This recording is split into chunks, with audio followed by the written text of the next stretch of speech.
Hello student, welcome to digital classes 2.0 YouTube channel. तो guys, कैसे हैं आप सब लोग।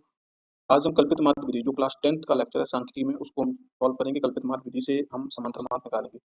हमने प्रत्यक्ष विधि से समांतर माध्य निकालना बता चुके हैं, अब हम कल्पित माध्य विधि से बताएंगे। और इसका जो पूरा लेक्चर जिसमें हमने क्वेश्चन को पूरा बताया हुआ है, वो पढ़ा हुआ है, ये शॉर्ट वे में, मतलब हम एक जल्दी से क्वेश्चन को बता सकें, इसलिए ये सारी जानकारी यहाँ पर पहले से हमने नोट कर ली है। ठीक है, तो यहाँ पर हम जो एक्स निकालेंगे, एक्स मतलब मध्यमान होता है। मध्यमान किसका निकालेंगे, 4 और 0 का आधा करेंगे तो 2 जाएगा। ठीक है, 4 और 0 आधा करेंगे कितना हो जाएगा, 2 हो जाएगा। 4 8 8 4 12, 12 का आधा 6। ठीक है, 12 8 20, 20 का आधा 10।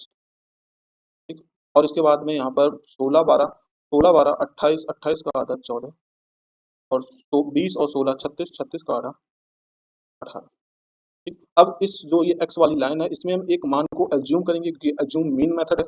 तो इसमें जो मान एज्यूम करेंगे, मान लो ये 20 का मान एज्यूम करेंगे, ये है। ठीक है, इसमें हम ए एज्यूम करेंगे, जो डी होता है, जो डी बराबर फार्मूला जो होता है, डी बराबर फार्मूला होता है एक्स माइनस ए होता है। क्या होता है, एक्स माइनस।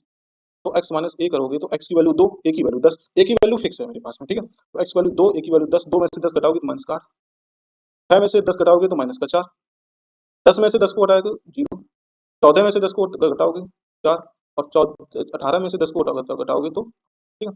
अब f और d का गुणा करेंगे तो 8 या 24, माइनस का 24, 4 चौको 16, माइनस का 16।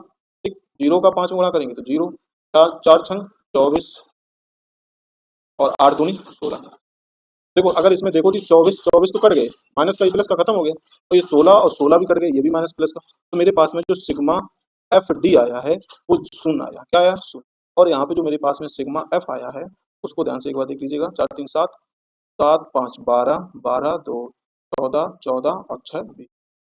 ठीक है, ए की वैल्यू है 10, तो यहाँ पर जब रखेंगे हम तो एक्स बार बराबर ए की वैल्यू है 10 प्लस सिग्मा एफ डी का मान 0, सिग्मा एफ का मान। ठीक है? तो ये पूरी जो वैल्यू है, ध्यान से देखिएगा, ये पूरी वैल्यू शून्य हो गई। क्या हो गई, खत्म। 0/20 मतलब 0। ठीक है, तो मेरे पास में जो एक्स बार है वो कितना आ गया, 10 आ गया। और यही कल्पित माध्य विधि से समांतर माध्य निकालना, ऐसे ही निकालना। तो कल्पित माध्य विधि, देखो क्वेश्चन में सीधा बोल दिया जाएगा लघु रीत विधि से समांतर माध्य। ठीक है, इस तरह से लघु रीत विधि से जब पूछ दिया जाए तो इसी तरह से सवाल को सॉल्व करना। ठीक है, पर्टिकुलर अगर बोला जाए समांतर माध्य लघु रीत विधि से या कल्पित माध्य विधि से, इसी तरह से तुम्हें लगाना। नेक्स्ट लेक्चर में हम पग विचलन विधि को